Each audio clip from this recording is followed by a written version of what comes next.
we've got all of these people that are supposed to be doing stuff for Auckland to make it a better place, yet all of our stats are going in the wrong direction. Our unemployment is the highest, our commercial vacancy rates are trending the wrong way, our retail sales are trending down.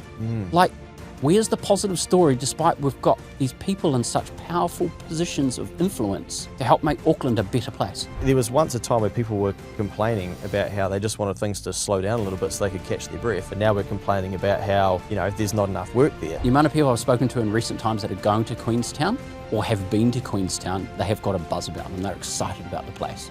Yeah. You talk to somebody that is either going to or has been to Auckland, that is a pancake. Well, Auckland was once the powerhouse of the nation's economy, and these days there's less air in it that you probably couldn't even blow up a bloody bouncy castle with it. What the hell has happened, Phil? Big city, mate, big problems. Why the fuck are we still here? Dunno. Yeah, we're starting to ask ourselves, probably much like those who are leaving for Australia are asking why they're staying in New Zealand. Yeah, well, even the ones that are migrating to the regions. There's people come to from overseas to New Zealand, and I do believe that there were or still are incentives to ditch Auckland, move down to Taranaki, Southland, Canterbury, anywhere but Auckland. And it's starting to show up in the stats because, geez, we're a big city with great big negative statistics. Well, we started our accounting practice 9 years ago, I believe, or we're into year 9. Yep. And you would think that the bulk of our clients and work would be in Auckland. Now, a lot of our clients are and have come from that region, but as we have grown, increasingly we're picking up work outside of the region, and we're not worried to travel, and clients aren't worried to travel to come to us as well. But we were doing a little bit of a recce recently of the clients who are engaging us for forward-thinking growth, strategy, thinking about hiring, thinking about squeezing more out of the business, and had a bit of a revelation that over 80% of that work is coming from outside of Auckland, which can only mean two things. One, the economy is struggling in Auckland, or Aucklanders hate us. Yeah, all those people that are outside of Auckland don't know what Aucklanders know, and we're actually shit. The interesting thing is that people won't spend money to work on their business in Auckland at the moment. Yep. However, the people in the regions are, and when you say, do you want to do this on Zoom to save yourself a bit of money? They're like, no, I'll fly up. It's only a $400 flight. They're willing to spend $400 on a flight one way just to get the FaceTime, whereas an Aucklander is struggling to part with $400 to do some learning. But happy to battle traffic for an hour plus a day each way. It is wild. And I guess if we compare unemployment, then the further you go south, but you end up in pockets. But a lot of those southern regions, the unemployment isn't as high as the average for the country. No, I think like Southland, is it? And Otago, which are two different regions, I believe. Well done. Yep. Their unemployment's in the 2s. Wow. Yeah. Queenstown 2.5, I think. Yeah. West Coast going good there too. Yeah, I did see that. The whitebait must be good this year. Yeah. That's where it comes from, isn't it? The West Coast? Anyway, I don't know. Whereas Auckland's punching above 6%. Yeah, what is it, 6.1? Yeah, so 3 times more than some of our better performers. Well, I would say that probably 2 minutes into this, the comments will be blowing up on YouTube. We know that for sure. They'll be letting us know why the Auckland economy is cooked. But can we put it down to anything? My mind immediately goes to that dark place where people will go, we were locked down for so long. There was... New Zealand was shut down for so long to the outside world. And I was actually thinking this morning, this is kind of quite timely. Remember back in the C-bomb days, there was the chief executive, I believe it was, from Tourism New Zealand that did that. He was presenting somewhere or written something. Grant, I think his name is? I don't know. Oh, Tourism, not Tourism Holdings. Sorry, not Tourism, Yeah. Tourism New Zealand. And he did something along the lines of like, if you go dark for however long as a business, they had the statistics to show how long it took to recover from that. And it was basically saying, look, because even though it's COVID, doesn't mean you just go and hibernate your business. Otherwise, the recovery on the other side is going to be really hard.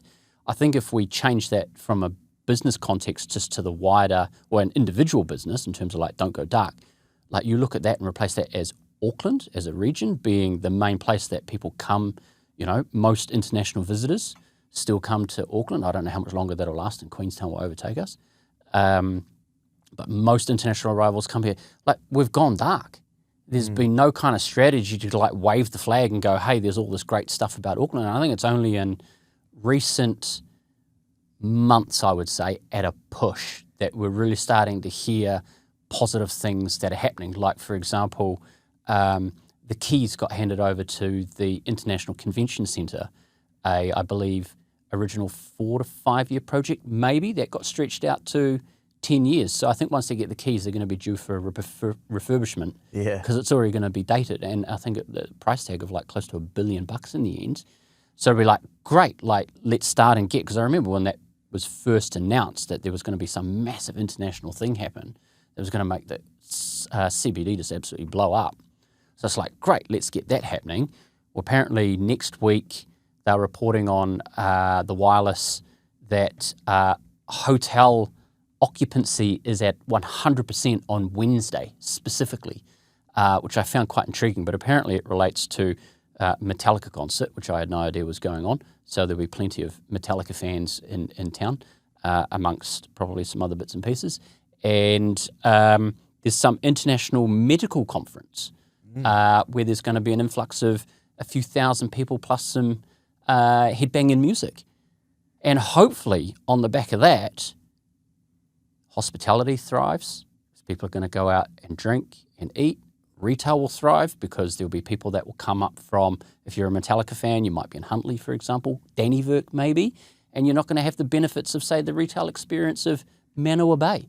So you'll jump on the bus or get an Uber, you'll go out there, you'll shop till you drop, you'll chuck it on your buy now, pay later or your credit card, and boom, the retailers will bank the margin. It'll start and pump some much needed cash back into Auckland. Shit, I'd hate to be a bourbon or a black T-shirt next week in Auckland.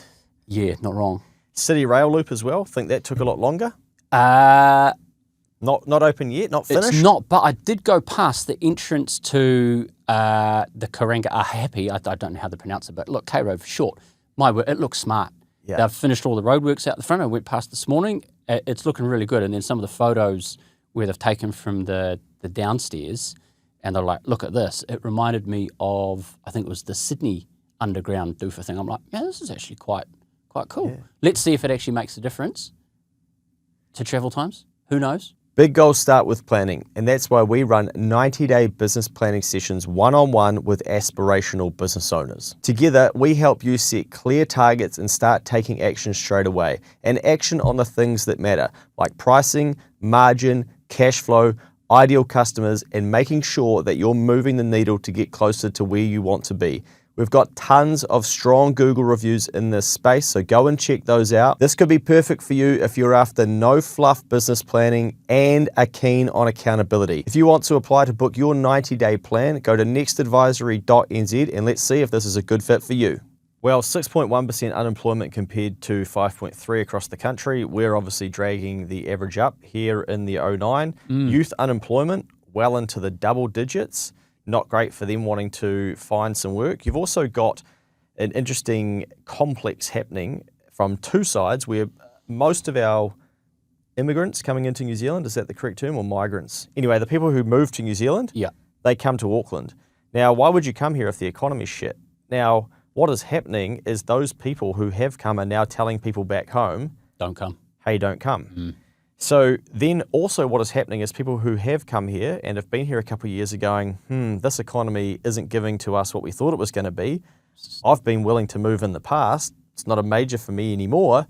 I'm going to go. We know for sure that people are then ditching New Zealand because it's not what they thought it was going to be. Yeah. And then we're at a stage where there's only around 1,000 people a month coming to New Zealand at the moment. And some economists are predicting that could even go negative. So we'll have no one coming here. Well, the last one here, please turn out the lights. Yeah.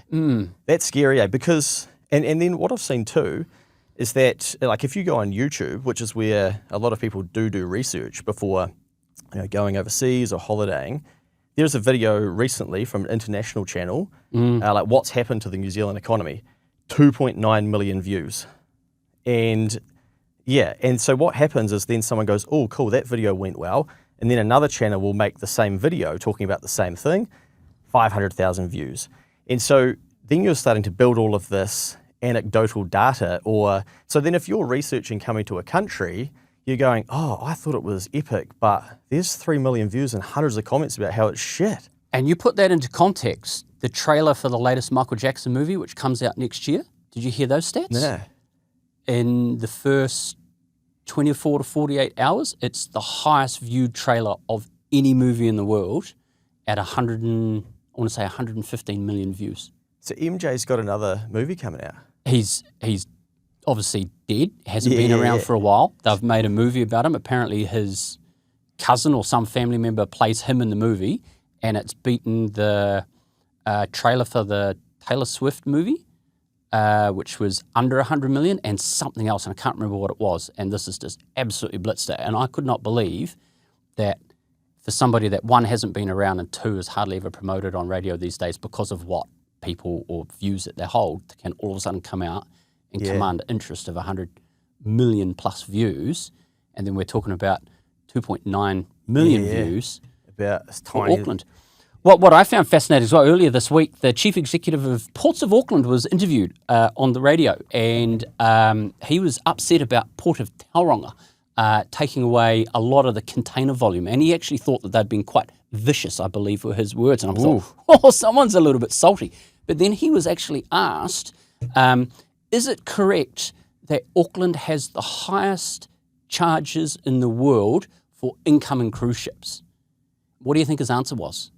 Hopefully not, but we probably do. He didn't answer it. He deflected. This is fascinating, and I'm a little bit disappointed that the radio host, who shall remain nameless, didn't pressure the point, because deflected, didn't answer the question, deflected to Sydney, and immediately said, oh, Sydney's just announced charge per levy per cruise ship passenger or something. Yeah, that's the word, passenger. And I'm like, but you haven't answered the question. Are you charging more for the ship to come in and berth in Auckland compared to Sydney? And is that part of the reason why cruise ships aren't coming to Auckland anymore? Yeah, interesting. Because they're just skipping it and going, right, we'll flag that, we'll go to a different port. You guys, or just because Auckland is the powerhouse of the apparent powerhouse of the New Zealand economy at close to 40% of GDP. Yeah. And like, you got to look at that and you think, after us being in Queenstown, well, my first time in Queenstown and the last time that we went down, I think it was, which is years, I was just absolutely astounded at how frothy Queenstown was. And I'm like, this place is going off. This is what an economy that has got something, it's got a vibe, it's got a buzz. And you talk to anyone, I mean, the amount of people I've spoken to in recent times that are going to Queenstown or have been to Queenstown, they have got a buzz about them. They're excited about the place. Yeah. You talk to somebody that is either going to or has been to Auckland, that is a pancake. And that's why I think we've kind of got ourselves in a little bit of this, doom loop where, okay, it's tough, the numbers aren't great, and then we're living further into it. And I think it's showing up in our numbers where we're having more people from outside of the region want to do planning and engaging in that type of work. But then I guess you've got like the reality of rates going up. So your margins are being squeezed if you're in retail, if you're in hospo. Those things just become harder. If you don't have a strong brand and you're competing on price, then you're getting screwed by somebody else who's just trying to win the work. And going back to what you're saying earlier, I do wonder if we were locked down for longer, if people then in Auckland had to take on more debt and now trying to come out on the other side of it, if like kind of per capita in Auckland, some of those businesses would have more debt than some of the other regions, whether that be IRD. Like, it'd be fascinating to see the delay of paying back the small business cash flow loan for Aucklanders versus other regions. It's a really good point. We love a per capita stat for New Zealand globally, but then doing that for Auckland and then going balance sheet, I wonder, how much of that is actually owed to the Bank of IRD. Yeah, that'd be fascinating. And then of the liquidations that IRD are doing, how many of them are Auckland-based? And I did see that with the updated overdue tax debt, the small business cash flow loan is not included in that because it's not a form of tax debt. Hey. So we're at 9.3 for tax. But I think we read the other day that it was like maybe 900 million still due for the small business cash flow. I think you said something like that. So there's over 10 billion there. Yeah.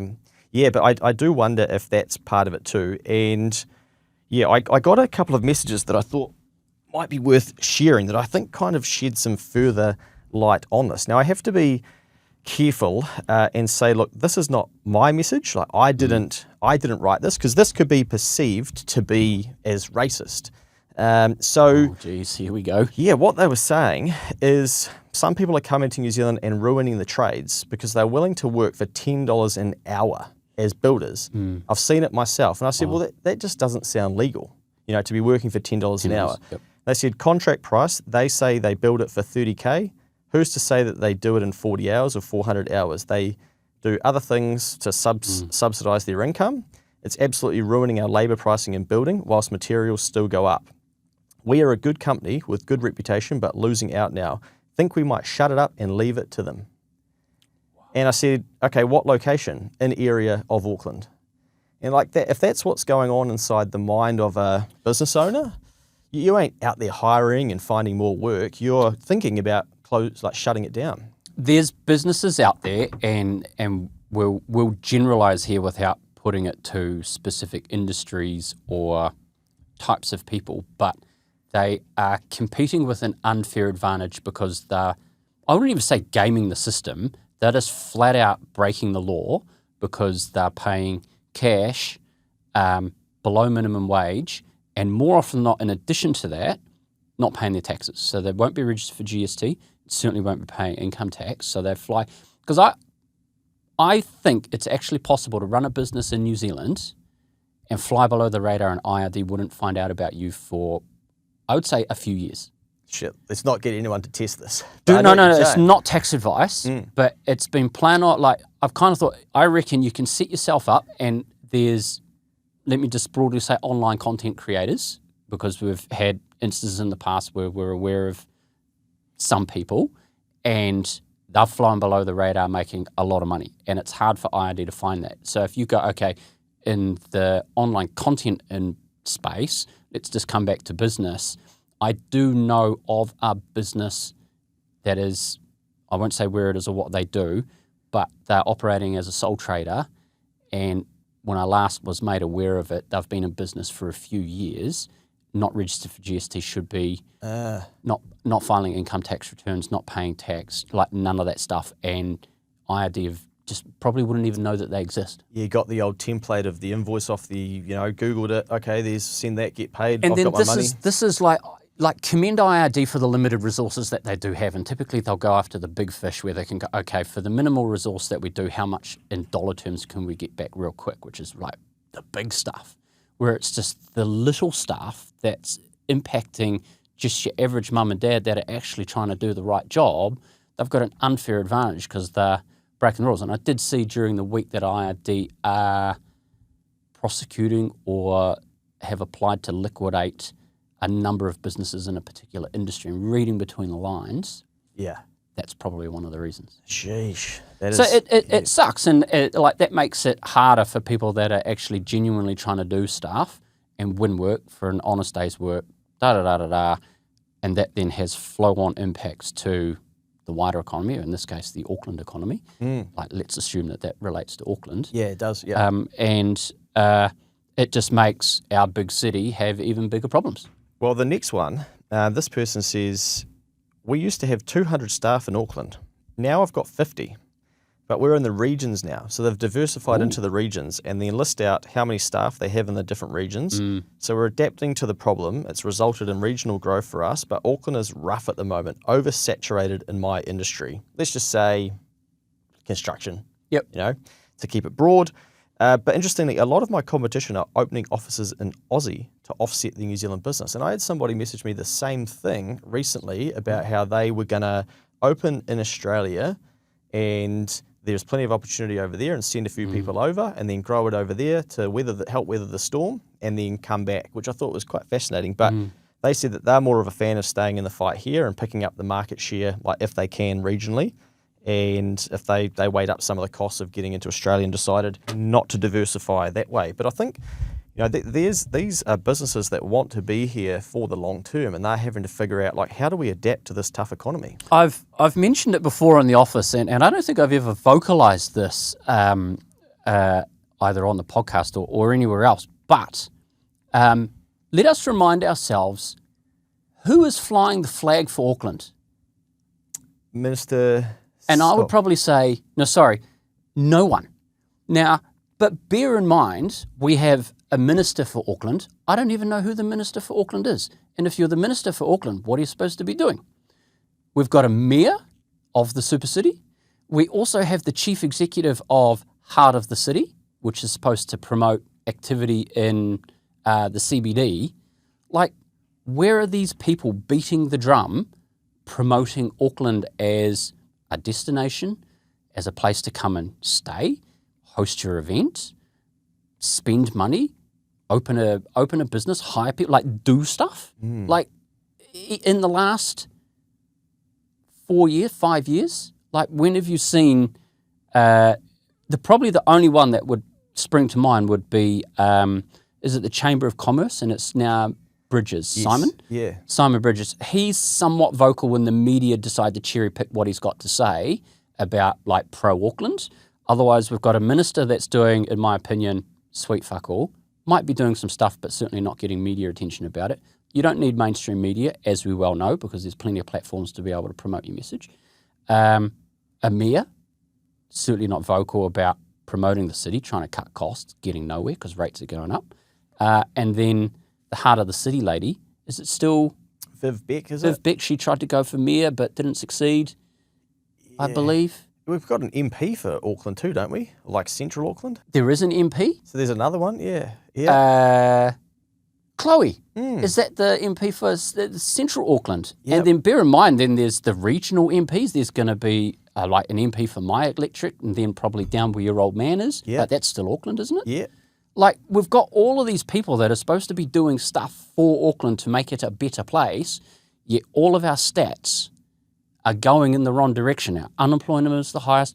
Our commercial vacancy rates are trending the wrong way. Our retail sales are trending down. Like, where's the positive story, despite we've got these people in such powerful positions of influence to help make Auckland a better place?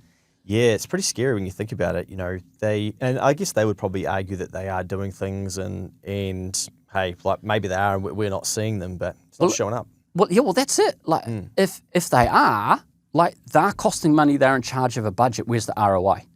Like, if you would put it into simple dollar terms, and you can't, and I don't think if they were to say some answer, they've got enough data there over 4 or 5 years to be able to go, what's the return on investment for having a separate ministry for Auckland? So we've got somebody who's a minister, I don't even know who it is, that's then going to have staff to then manage that ministry. It's all coming at a cost. Like, where's the return on that cost? Because it's not showing up in what we're seeing. I think it's Simeon Brown, I think. But I was thinking, if they get rolled, then you need then a new one. Like, there must be a longer term plan of what that role actually does, you would assume, right? Because I think you've hit the nail on the head there. That plan. A plan. And there is none. Sheesh. Yeah. Well, I think to try and flip this into a positive somehow. I was thinking there, it's like, where do you go with this? Yeah, well, no wonder people are feeling like this. I think the city has got to the size where it's such a big beast that it is going to take a long time to turn. And I think you mentioned some of those things at the front where, you know, once they are done and complete and we've got some stuff going on, it's probably, you know, we probably need a Women's World Cup or something like that we did have, and we need that deep in this recession for people to go, oh no, there's something real visible that they can keep seeing happening, that they could go, oh no, it's working. But I don't think we've got something like that. You almost have to go looking for it to get that answer. Otherwise, you're going to keep finding data to suggest that it's not working. And much like that builder who's going, like, we can't compete with this, so we might close it down. Now that's the outcome that they're getting to. And then if you keep reading about or liquidations or hospitality, you go, well, why would I start a cafe when I just read about another 3 that went under? Yeah. Or then you go, I'm going to do it, I'm really passionate about it, and your parents will go, I don't know if I want to lend you the money to do that. You know, are you sure you want to do that? I heard it's really tough. Or liquidations are at record highs. And so we're stuck in this sort of doom loop, as I mentioned. I think all of us have to go looking for our own information of how we can make things happen. But that comes back to, like you said, for the overall city, but individually, a plan. At the time of recording, this is before the retail frenzy of Black Friday, Cyber Monday. I don't even know what dates they are this month, other than retailers are very premature, something that I can relate to, of their advertising campaigns. So much so that it's now Black November. I'm like, it's not just a day now, it's a month. And you shared that example about the All Blacks game in Chicago. Was it at the Chicago one? Yeah. Couldn't remember if it was that or the Scotland one. That a retailer, JB Hi-Fi. I think it was JB Hi-Fi. It was yellow and black, though. I remember the branding. Yeah. That to me says, even just, funny that a brand can have that presence, right? So when you say yellow and black brand, like JB Hi-Fi, around the digital thing, they're already paying for that to highlight the Black Friday, Cyber Monday deals in an overseas thing to get consumers' attention. And I don't think I've ever seen the media break down the data by region. Maybe they do, but they definitely compare it year on year. It's just like, oh, it's bigger or it's smaller. But this year, I'll be really interested to see how Auckland performs. Yeah. Yeah, I just did this morning a podcast with a young lad who's doing e-commerce, and he doesn't sell into New Zealand. And just kind of like, well, I needed to find a bigger addressable market, so why would I focus on New Zealand? And I think like sometimes our thinking can limit us as well, where there might be people who are doing retail at the moment, but they've missed the e-commerce piece, where that's the way that the world's gone. And then there could be people doing e-commerce that could miss, well, if I'm good at this, but then the market's slow, where else could I be selling this? Or why don't I take these skills and do this internationally and then just take the profits back into New Zealand? But instead we kind of think, okay, like I've just got to stick to this. And it's much like the second message with us saying, well, Auckland's not working. We're going to have to go and grow in different regions where it is working.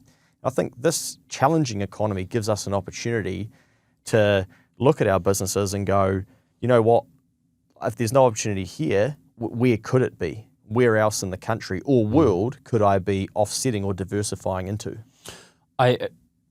Thinking back to your comment of like, how do we make this positive? And just thinking of going, right, if you're an Auckland business owner, what can you do as a takeaway for this? And I think, and I've said it before, there's some businesses out there that just need to fail faster because they've been allowed to probably carry on when they don't. And I think your point about the debt positions of, have we got a disproportionate per capita stat on debt on Auckland businesses compared to the rest of the country? Some Auckland businesses aren't going to be in that position. They're going to have really good balance sheets. I reckon if you're one of those businesses, you've got opportunity, because I think that there needs to be a bit of a rationalisation of business in the Auckland marketplace of then going, okay, I've got a really healthy balance sheet. There's a lot of businesses out there that aren't performing or need help. Let's go to the market and start shopping. Let's get some of these smaller places and just wrap them into what we're doing at a discount. Because on some of the work that we're doing across some clients, it's just like, right, we want to maybe bring in some employees as shareholders or look at sell. And it's just like, hey guys, if we were to value this now, the value is actually probably not going to come up as well as it would have maybe 3 years ago. You're going to have to hang in and wait to actually show some kind of normalisation because Auckland's just been beaten up so much. For the businesses that have got the balance sheets, that have got the low debt, they've got the ability to leverage, maybe sitting on some cash, like a Black Friday, Cyber Monday, go and buy some more businesses. So rather than operating like this, you're going to have this so that when the economy comes back in Auckland on the upside, you're upsiding on a much bigger scale. Yeah, I think my final thing would be that, it's brutal, but it's the reality. If it's hard, you got to get harder. Like you got to push harder. It's just very windy in Auckland at the moment, which means you're going to have to row like harder than you are if you're in a different region. And you can't really compare it to a low unemployment rate and cheap credit and go, well, I want my economic environment to be like that. There was once a time where people were complaining about how they just wanted things to slow down a little bit so they could catch their breath. And now we're complaining about how, there's not enough work there. So there will be another problem in the future. Yeah. And secondly, the noise that you consume and the data that you keep looking for could potentially determine the actions that you take. Now, 9 years ago, mate, we were getting school rebates going and we were going off on our journey. What was the unemployment rate? I would have no idea what it was 9 years ago. I had no idea either. No. And why did we not care? What year was it 9 years ago? 2017, I believe. 17. I'd look at a punt. You know what it is because you would have looked. Yeah. At a punt 9 years ago, what were we doing in 2017? I would say it would be somewhere between 3 and 4%. It was 5.3%. It's exactly what it is now. Really? Yeah. I had no idea. See? And yeah, because I was thinking, I'm like, how do we not know? Because we obviously didn't care. We were like, we're going to have to go out there and make it work. Wow. So I thought, I wonder what it was. So I went back and had a look. Yeah, 5.3% in December. It was 2016, I think. Because like I was like 17. Where's that in the context of like the last big thing that we're going through? GFC 2007, 8, I think it was. And it's just like, okay, so that's like it's in the middle of these two kind of troughs. So you'd think that unemployment would be kind of at the lower end. So my mind's kind of like going, well, if it's at 5.3, what was going on in 2017? So I think it highlights like you've got to, there'll always be data there. And I think you often say this, like where you can get any data and shape it to suit your own, narrative. Yeah. And I think we all have to be mindful of that. And a lot of us, if we're honest, we're not taking the actions that are required in a tough economy that weren't required in a good economy. And we want to take the same actions when the economies are completely worlds apart. And we've got to be honest with ourselves whether we're actually willing to do that or not.